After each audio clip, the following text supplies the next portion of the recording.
Quick couple thoughts on the ending of Final Fantasy VII Remake. Now, it's a bit crazy. It's very bold. And, of course, people are going to be like scared and what's going to happen? Why are they doing that for? And people are just not looking forward to it, really. My main thought is I'm interested. They've had my attention the entire game.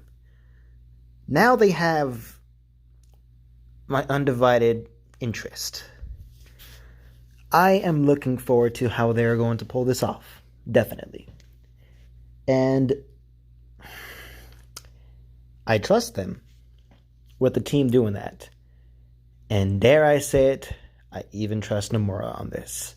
Why so? About almost everything else in the game is a perfect way to remake a part of a game, like a part of an original game. Segments that were shorter got increasingly put so much love into them. They really did not really mess up any aspect at all. Everything looked beautiful. Everything sounded beautiful. The atmosphere was there. You could feel the tension and the gravity of your choices in the games. They really didn't mess up anything that I could think of off the top of my head. I really can't think of anything that was like, oh, that was kind of bad. Aside from gameplay elements, whatnot, but I'll get into that a little bit. With the Hell House boss fight, that was like something from the original game. Like, oh, I have no idea how they're going to adapt this at all. No, that's by far one of the best boss fights in the game. Just one of them. The Cloud cross-dressing segment is one of the most ambitious things Square has ever produced. In a really, really technically broad term. They pull about almost all the stops in there. They don't fuck around with that scene. It's a really, really good scene. And people are just gushing over how great it is. What else is there? The atmosphere looks fucking great. When you're in the slums, you're like, okay, this is poor country. I know where this is at. I am in a poor city. Again, when you get to the reactors, oh man, this smells like industry. When you get to Aerith's house, it's so beautiful. The flowers that are there that just like pop out from everything else you've seen prior. Shinra building is like, this is modern, but this is just one section that's been closed off from the rest of the world. It's crazy. And it's not even going to say that it's just the art style and the way everything looks that goes into a factor.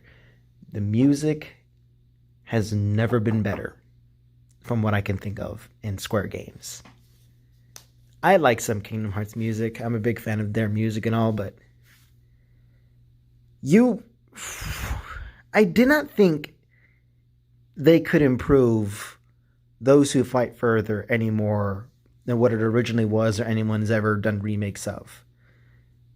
The Airbuster version of Those Who Fight Further is one of the greatest pieces of boss battle music I've ever heard of.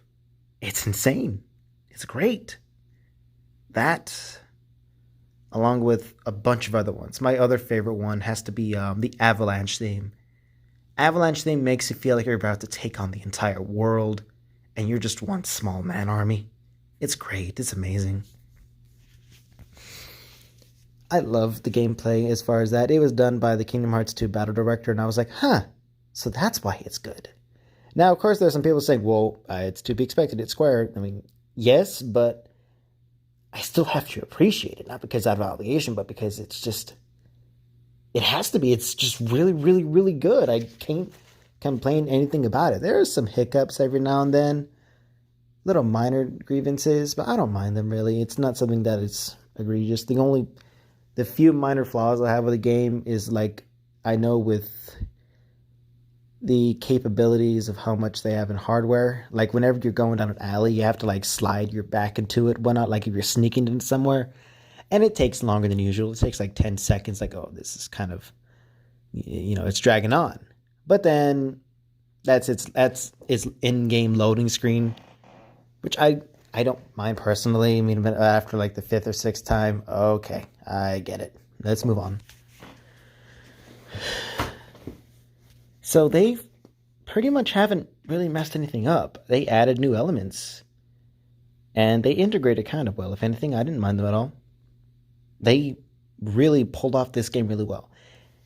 If they can pull off from beginning to almost at the end point of everything done really, really great, they've pulled off a lot of stuff.